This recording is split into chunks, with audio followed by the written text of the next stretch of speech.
ҳанӯз аз субҳи барвақт иштирокчиёни конфаронсияи чорумии байналмилалии сатҳи баланд оид ба 10-солаи байналмилалии амал об барои рушди устувори солҳои 2018-2028 ҳайатҳои баландпояи давлатҳои аъзои Созмони Милали Муттаҳид, сохторҳои Созмони Милали Муттаҳид, намояндагони воломақоми кишварҳо ва созмонҳои байналмилалӣ, минтақавӣ, муассисаҳои молиявии байналмилалӣ, корпусҳои дипломатии, доираҳои илмӣ ва академӣ, бахши хусусӣ, ҷомеаи шаҳрвандӣ, созмонҳои ҷавонон ва занон, инчунин дигар шарикони рушд дар як муҳити хеле фарҳаафзо ва ифодагари якдилии халқҳои ҷаҳон ба маҷмӯаи Кохи Сомон ворид мегардиданд. ҳамин гуна аз субҳи барвақт Кохи муҳташами Сомон чунин намо дошт ва меҳмонон иштирокчиён аз кишварҳои хеле зиёд ки беш аз 100 мамлакатро ташкил мекунад, пеш аз оғози ин ҷаласаи хеле муҳим ва сатҳи ҷаҳонӣ ҳамин гуна бо якдигар бозгӯӣ доштанд ва павилёнҳои хеле зиёд ки аз ҷониби ниҳодҳои илмии мамлакат ва сохторҳои марбута чун вазорати энергетика ва захираҳои об, агентии беҳдошти замин ва обиёрӣ ва дигар сохторҳо вобаста ба экосистемаҳои нодири Тоҷикистон ва бозгӯи захираҳои бузурги обии Тоҷикистонро таҷассум менамуд, меҳмонон таваҷҷӯҳи хеле зиёд намуданд ва албатта ин лаҳзаҳо бардошти меҳмонон хеле зиёд аст ва ҳамин гуна онҳо интизор ҳастанд ки дар конфаронсияи чорумии байналмилалии сатҳи баланд вобаста ба масъалаҳои хеле муҳими башарӣ баррасӣ хоҳад гардид. конфаронсияи чорумии байналмилалии сатҳи баланд оид ба 10-солаи байналмилалии амал об барои рушди устувор солҳои 2018-2028 идомаи ташаббусҳои ҷаҳонии президенти ҷумҳурии Тоҷикистон пешвои миллат муҳтарам Эмомалӣ Раҳмон дар самти дипломатияи об мебошад. раванди оби душанбе ки аз ҷониби ҳукумати ҷумҳурии Тоҷикистон дар ҳамкорӣ бо Созмони Милали Муттаҳид ба роҳ монда шудааст, ба платформаи эътирофшудаи байналмилалӣ барои пешбурди гуфтугӯ ва амалҳои муштарак дар соҳаи захираҳои об табдил ёфтааст. дар конфаронси мазкур меҳмонони зиёд аз тамоми кишварҳои дунё ташриф овардаанд, танҳо бо мақсади роҳҳои ҳалли масъалаҳои обу иқлимро пайдо карданд ва ба уман дар амал татбиқ кардан ташриф овардаанд. имрӯз дар чорчӯбаи конфаронси оби душанбе мо бо мутахассисони соҳаҳои гуногун аз ҷумла бевосита обу иқлим, муҳити зист, озуқаворӣ доир ба ҳамбастагии ин масъалаҳои муҳим уман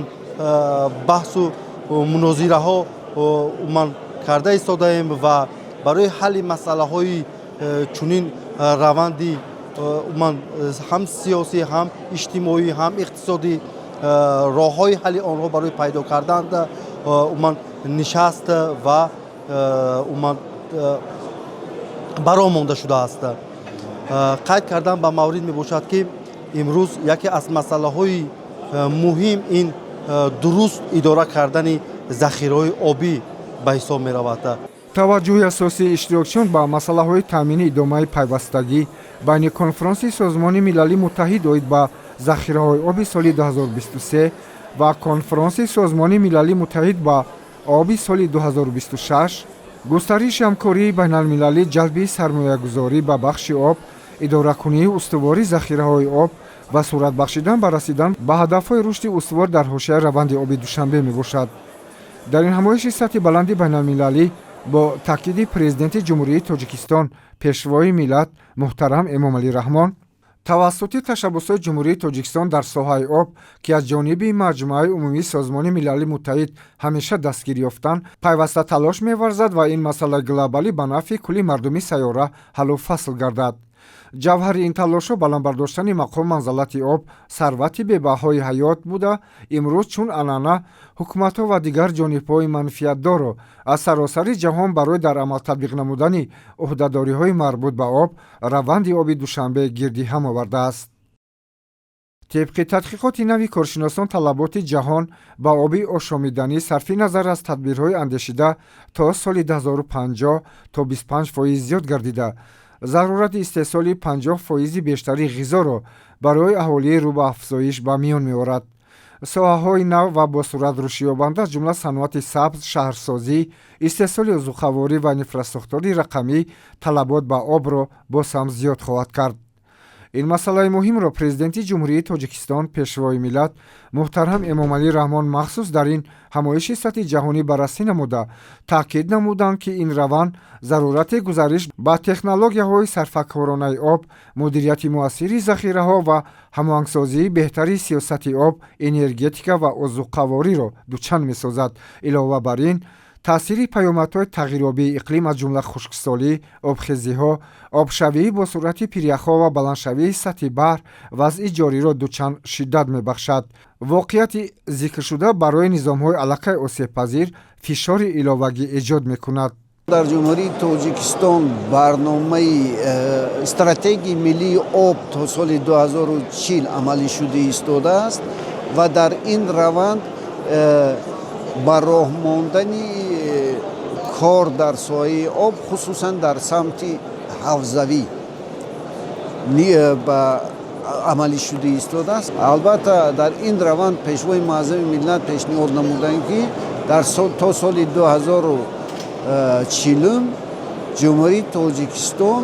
истифодаи самаранокии обро бо роҳи технологияи навин ва роҳҳои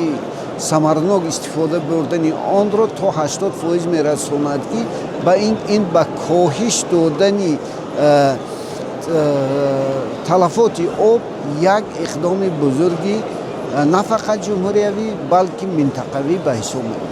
ҷумҳурии Тоҷикистон имрӯз дар баробари мамлакати иқдомсозу ташаббускор дар масоили муҳими глобалӣ марбут ба обу иқлими сайёра татбиқи раванди шашуми рушди устуворро басо ҳадафмандона пайгирӣ менамояд, ки таҷрибаи судманд барои кишварҳо аз ҷониби Созмони Милали Муттаҳид барои дигар кишварҳо тавсия дода мешавад. воқеан ҳам татбиқи стратегияи миллии об то соли 2040 дар Тоҷикистон имкон фароҳам меорад, ки низоми муосири илман асоснок, устувор ва самаранок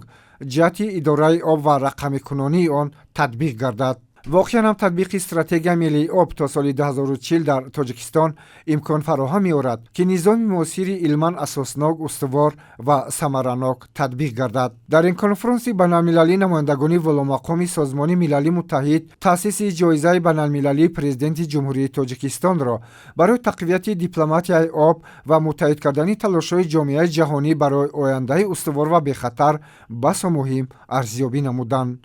ин ҷоиза барои эътироф намудани саҳми барҷаста дар рушди ҳамкориҳои байналмилалӣ, таҳқиқоти илмии сиёсати устувори об ва пешбурди роҳҳои ҳалли муосири мушкилоти ҷаҳонии об нигаронида шудааст. бо тамоми таваҷҷӯҳи расонаҳои байналмилалӣ, ки беш аз 200 торо дар конфронси байналмилалии сатҳи баланд об барои рушди устувор ташкил менамуд, баромади пешвои миллат муҳтарам Эмомалӣ Раҳмон буд ва дар ин ҷо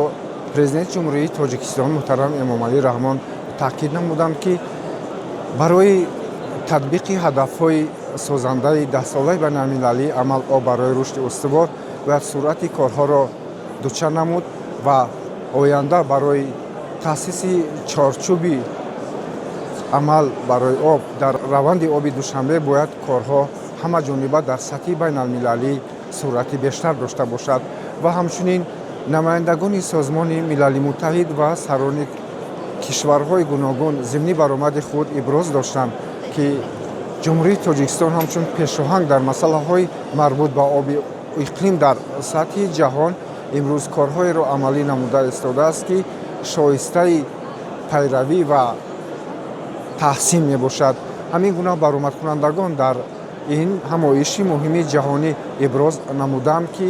об имрӯз таҷассуми ҳаёт буда ояндаро барои мо хотиррасон мекунад. Муҳаммадраҷаби Ҳанафия, Рустам Пирмуҳаммадов, махсус барои барномаи иттилооти хабар.